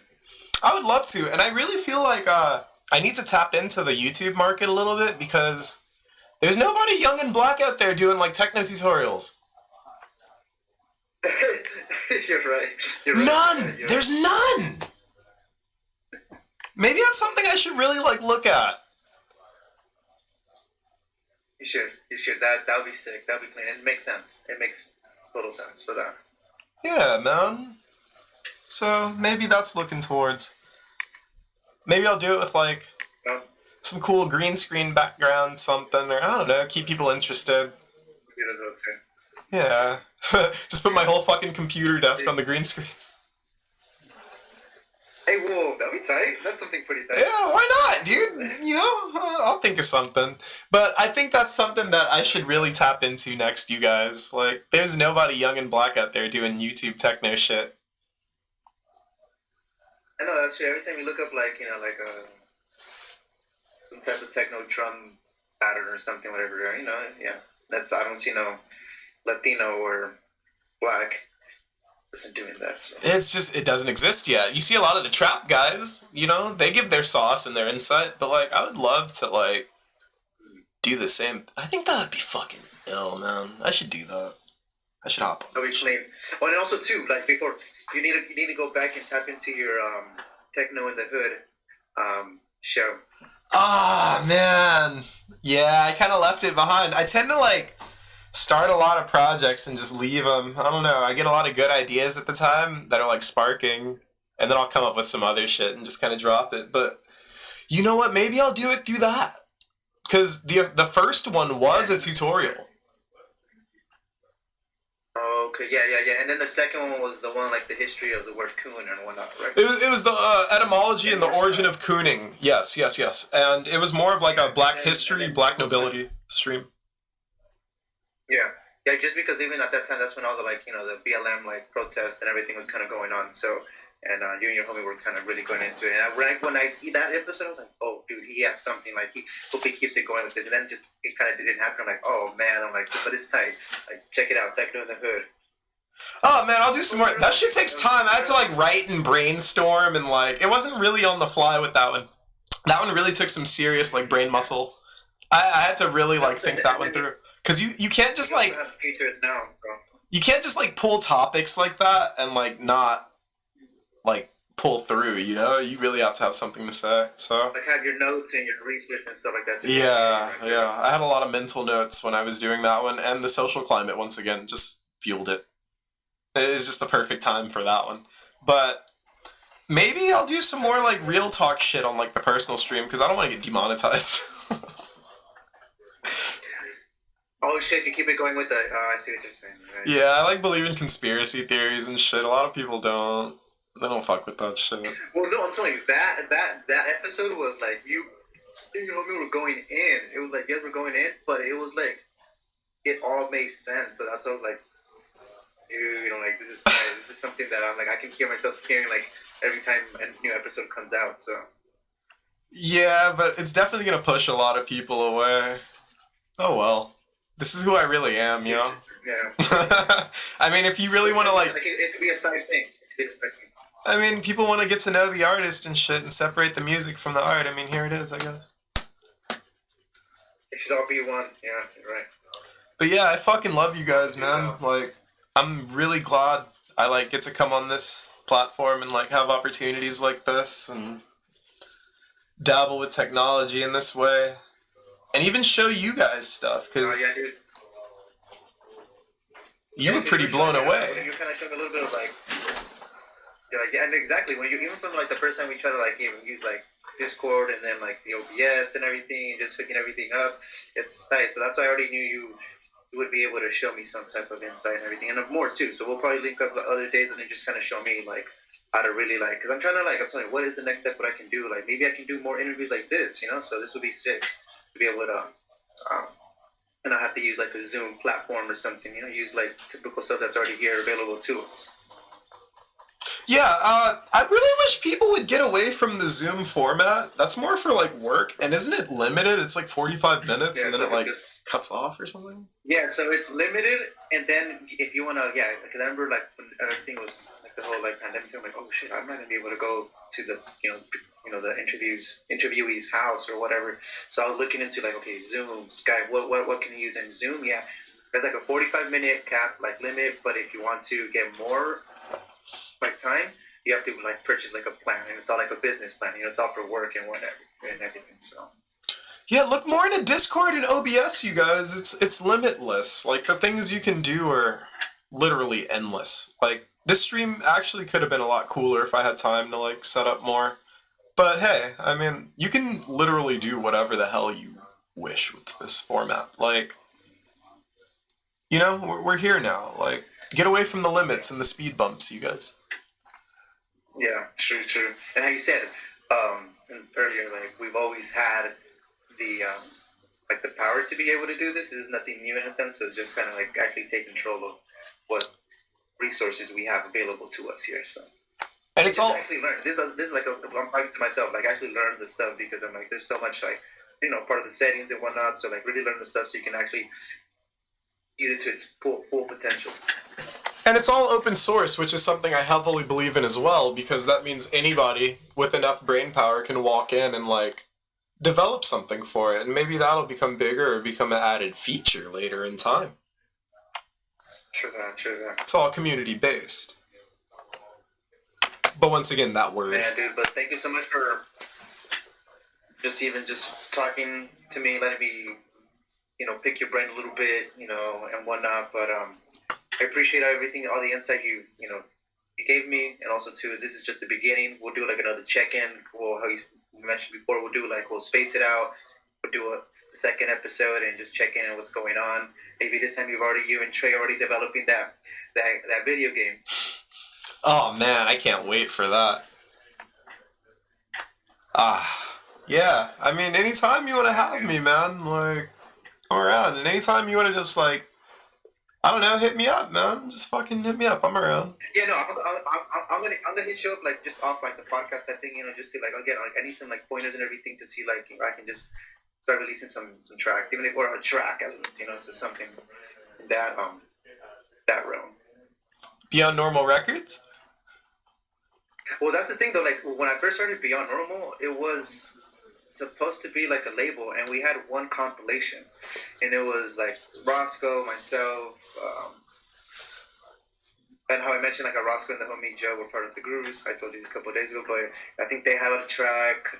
Their project had a track on there. Eduardo Alvarado had a track, But once when I was kind of like rebranding like Beyond Normal, like we're actually trying to have like a more structure to it, I just deleted the compilation. I'm like, you know what? I don't even know what I'm doing right now with Beyond Normal. Let me just kind of figure some shit out, whatever. So technically, it was a label in the beginning. So Beyond Normal Records, Beyond Normal Recordings, and then that never really kind of took off or nothing, or really, I never did anything with that. And the podcast came about. So now Beyond Normal Days is like the main thing about it, because when people talk about Beyond Normal now, they're like, oh yeah, it's that podcast, huh? I'm like, yeah, it is, yeah. But yeah, Beyond Normal Recordings / Beyond Normal Days, the podcast. We'll see what's up. Nicely done, man. Nice. Well, shit. Anything you need along the way, fucking give me a ring. Anything, bro. Yes, we'll do it, man. Yeah, no, thank you, man. Besides money, I'm a little fucking broke right now. That's. Be like, hey, can I borrow $20? I need for that. Shit. I'll mail you some za, homeboy. Off the record. Don't think that. We might have to cut that part out. It's kind of like, I don't know, but yeah, I got you, man, too. But no, more than anything, thank you again, everybody. This is the Beyond Normal Days DJ Lostcat episode. Hope y'all liked it. Peace.